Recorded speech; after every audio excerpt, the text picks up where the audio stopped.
Welcome to the ITEC post-match interview with me, John Martin. The Cornish Pirates have beaten Nottingham by 52 points to 17. I'm joined by Pirates coach Gavin Cattle. Gavin, you haven't played for 6 weeks, but you wouldn't have thought that out there today. Great performance. It was. You could see the boys were pretty hungry to get going. I'll be honest, I was a bit nervous before that game, having that such a big break. Obviously Nottingham having their game against Ealing last week, which was relatively close at half-time, and knowing Craig Hammond is a pretty astute coach as well. So, really pleased with how we, got momentum in that second half. Ground out a few power tries. You could see some transfer of what we've been working on in training. So, happy with the result. You started well, a couple of tries, a couple of conversions, 14-0 up. Then you seem to let Nottingham back into it. Is that something you need to work on? Yeah, I felt we got, especially after the bonus point try there, got caught napping a couple of times. So, look, there's, as always, in your performance, there's areas we know we're going to have to look at, especially that transition from scoring. But look, I think the positives outweigh the negatives really, and the likes of Harry Bazalgette getting his first champ start, 80 minutes under his belt. Lewis Pearson, I thought Antonio Kirikiri stepped up well. So there's a lot of strong performances out there today. Yeah, Harry Bazalgette kicked 7 conversions and a penalty, 17 points. That's an impressive start to his championship career. It is, and Baz has been with us a year, so although he's got game time with us, it's just nice to see him in the saddle, getting that opportunity as well. And as you say, Antonio Kirikiri, man of the match, he seemed to be everywhere today.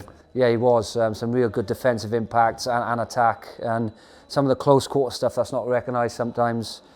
Pick and goes are sometimes seen as a bit boring side of rugby, but we've been looking at that power game in the final third, and some real good instances there as well. You say the pick and goes. When you got within 5 metres of their try line in the first half, you scored 3 tries from pick and goes. I thought that was particularly impressive. Yeah, when you get that 5 metre pressure, it's like converting that pressure, and again, that's something we've been looking at just before the Christmas break and after the Christmas break. So the boys it's nice to see them getting reward for what they've been working on. When you mentioned the Christmas break, you've obviously had the players for 6 weeks, you've given them a bit of time off over Christmas, but you must have worked them well to get back into this sort of form straight away. Ideally you don't have a break like that, but I think now we've got an opportunity where we're in it, so we've got obviously we've got playing catch up a little bit with the games in hand, so we used that time as wisely as we could on the areas we felt would give it the biggest impact, and like I said, seeing that transfer today was pleasing, but on reflection there's still areas of the game we've got massive growth in as well.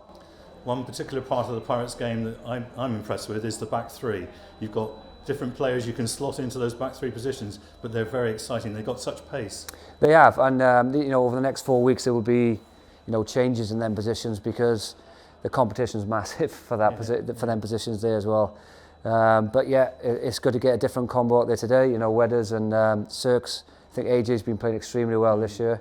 And then you've got Callum Paterson, who was covering 10 as well today, who could settle the ship, gives us a different dynamic. So, we are blessed in the back three. Alex Omeara, who was at Redruth today, scored a couple of tries. Yeah, well, he's chomping at the bit and he's training exceptionally well as well. So, we're aware of I'm under pressure every week from all of them. So, it's one of the best positions we've been in as a team. And I think where the growth's been, Alex has added a lot, off the scene as well in terms of knowledge, his experience as well. He's 100 caps for the Pirates, so he's an experienced campaigner. So we've got that. We're blessed in that position. Talking of chomping at the bit, Callum Paterson back in action today. He must have been chomping at the bit. He was, and he's chomping at the bit every day, to be honest with you. And the boys know he's back in training, put it that way. So great to see him out there. Joe Alderkin went well. Rory picked up a bit of a knock. So it's good to get him. Cal being able to play 12 and 13 as well gives us that flexibility. What about injuries? I know that Nicholas Battista wasn't around today. Is he injured? He is injured. He picked up. It's more of a muscle tear, so it's not nothing structural. Frustrating for Nick because he's worked hard and he's had a few setbacks, and obviously was due to start over the Christmas period, but just picked something up last week in training. So hopefully a couple of weeks and he'll be back in the mix. Oh well, Robson as well, similar. COVID. Oh right. COVID. So he's done his 10 days. So he returned back on Wednesday. But obviously the lads have been up and running for 10 days, and we felt Bazalgette and Penny are more than capable of filling in that slot. Any injuries today to report? Corey Teague, I think, picked up an impact one, but touch wood, I think we've come through unscathed. So that's good. Yeah, that is good. Because you've got a tough spell ahead of you now. Because a couple of the blank weekends you've filled with fixtures to catch up. So there's no real breaks now, are there? No, and we've got to, look at, that's what I mean, over the next 4 weeks, we've got to select through not just, creating competition, is through like healthier squad, knowing that we've got 10 rounds and we've got to win every game. So that's the mindset. So on to the next one. Coventry away next week. They provide a different challenge. They do. Tricky place to go. 3G pitch, which obviously we train at Penwith, so we'll be on that a bit more next week. But yeah, every team's tricky every week. I feel like I'm repeating myself, because you know that one slip up, or if you're just slightly off emotionally, you get turned over. So it's about us creating that right environment, that right energy, which has been really good this week. And you can just feel that appetite after the game that is certainly there for next week. As well as the players obviously keen to get back into competitive action, you must have been delighted to get back to real rugby. Yeah, I was starting to wonder what to do on weekends. There's only so much helping out you could do around the house, isn't it? Yeah. And watching it on the telly, I suppose.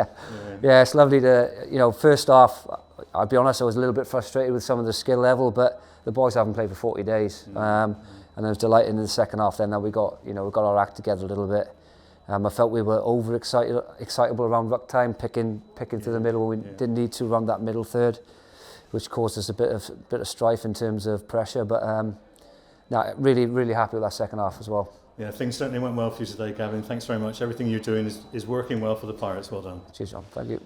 Gavin Cattle, the Pirates coach, reflecting on today's performance. The Cornish Pirates have beaten Nottingham by 52 points to 17. Thank you for watching the ITEC interview with me, John Martin.